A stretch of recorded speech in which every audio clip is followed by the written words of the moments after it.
Have you ever wondered why it's so hard to remember words that you study?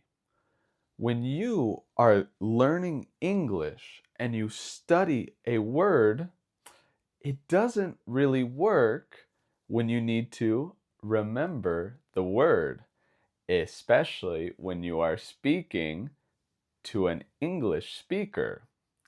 Today, I am going to tell you the secret to learn vocabulary and how to reach fluency.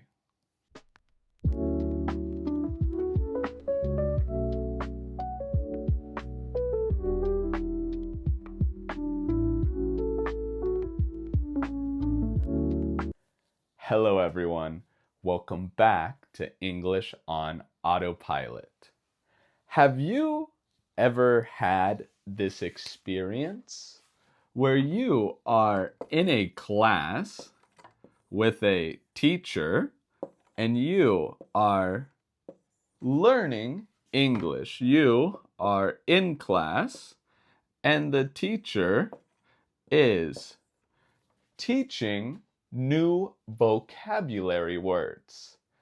And what do they normally do?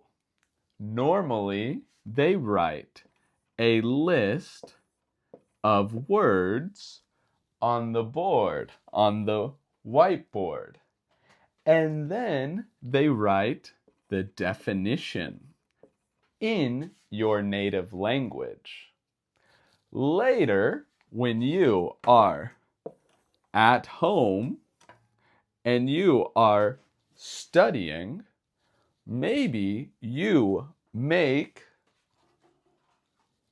flashcards where you write the word on the flashcard and on the back you write the definition. I used to in the past when I was learning and studying Spanish. But that is not the best way to learn vocabulary. Why? Because your brain doesn't learn a word in one moment. I can't tell you water and automatically you understand the word. If you look at the definition in a dictionary, that doesn't teach you the word. Your brain doesn't learn like this. And it takes a very long time. How do you learn vocabulary? Let's talk about it. Let's pretend this is you. And you are learning a new word. For example, the word water. If you look up water in the dictionary, you can read the definition, or you can write it in a translator. Okay, but your brain does not learn like that. At first, when you don't know the word, it's at 0%. Your brain doesn't know. How can you get this to 100% where you know the word automatically without thinking? No, where you want to say water and it comes out automatically. Well, it happens through experience, by living the language. When you're watching my videos, you are experiencing the language. In my videos, I don't tell you what water is. No, I tell you stories. And through those moments, you are learning. I tell you a story of a boy who is swimming, in water, who is swimming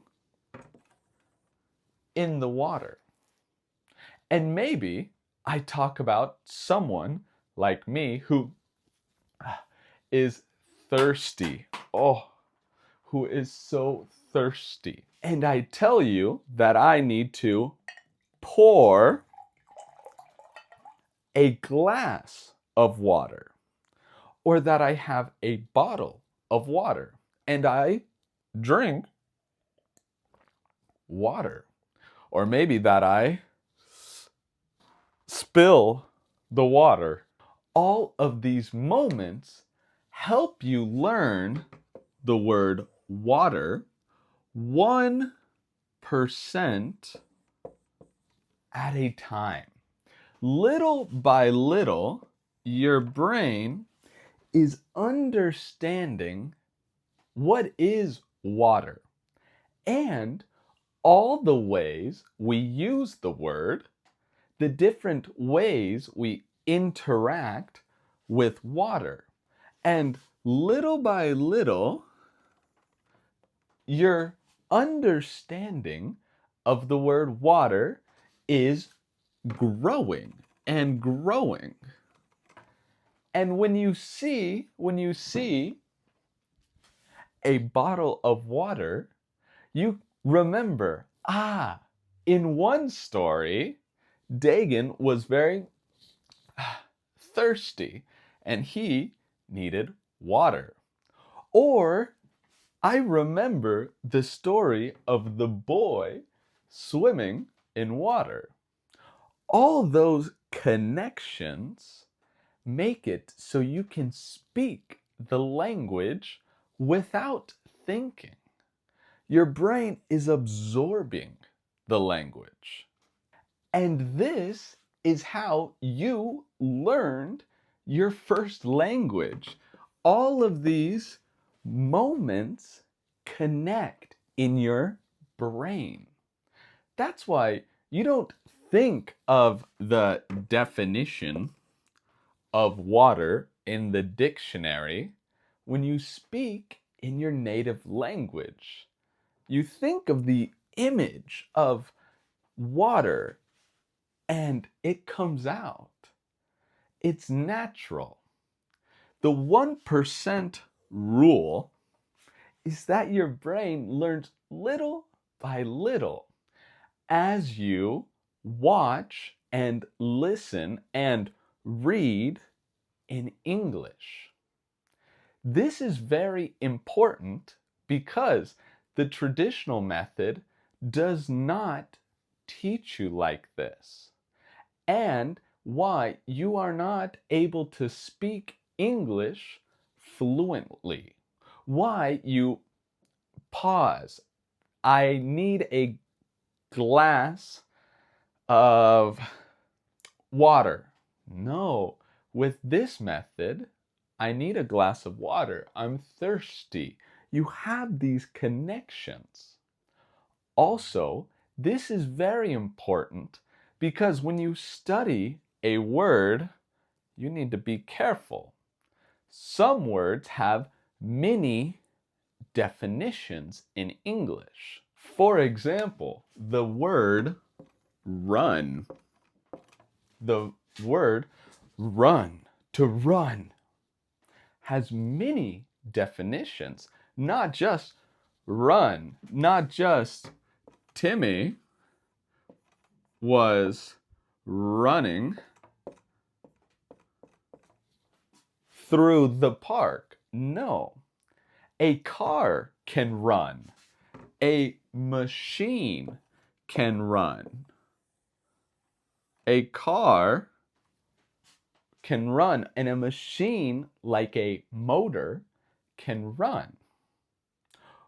Or someone can be on the run, which is not running for fun. No. It's when you commit a crime, like someone who robs a bank, someone who robs a bank with lots of money is running from the police, is running away from the police. He is running, the police is running after, but the thief is running away, or he is on the run. The police are looking for the thief.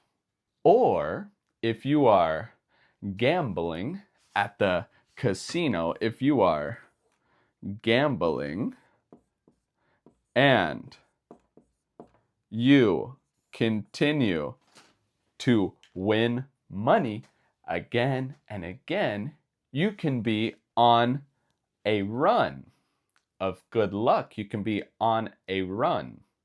Or a sports team like baseball is on a run. They've won multiple games. When you learn this way through comprehensible input, you won't be confused. On a run, but on a run of good luck, are they running for good luck? No. You've watched and you've listened and you've read enough English that you know what it means to be on a run of good luck.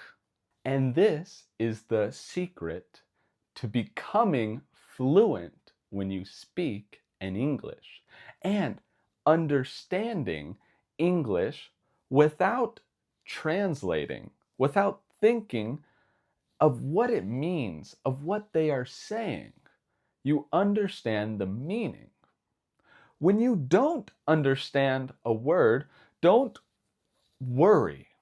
Don't be worried. Don't look up the definition, because you're going to hear it again and again and again.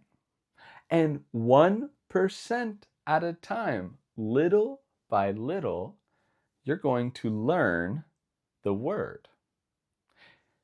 Now, next time you listen to a word, you hear a word you don't know, relax. You are learning. You will, in the future, know that word. I promise. Don't forget to subscribe to keep watching these videos and learning 1% at a time right here with English on Autopilot. We will see each other in the next video. Bye.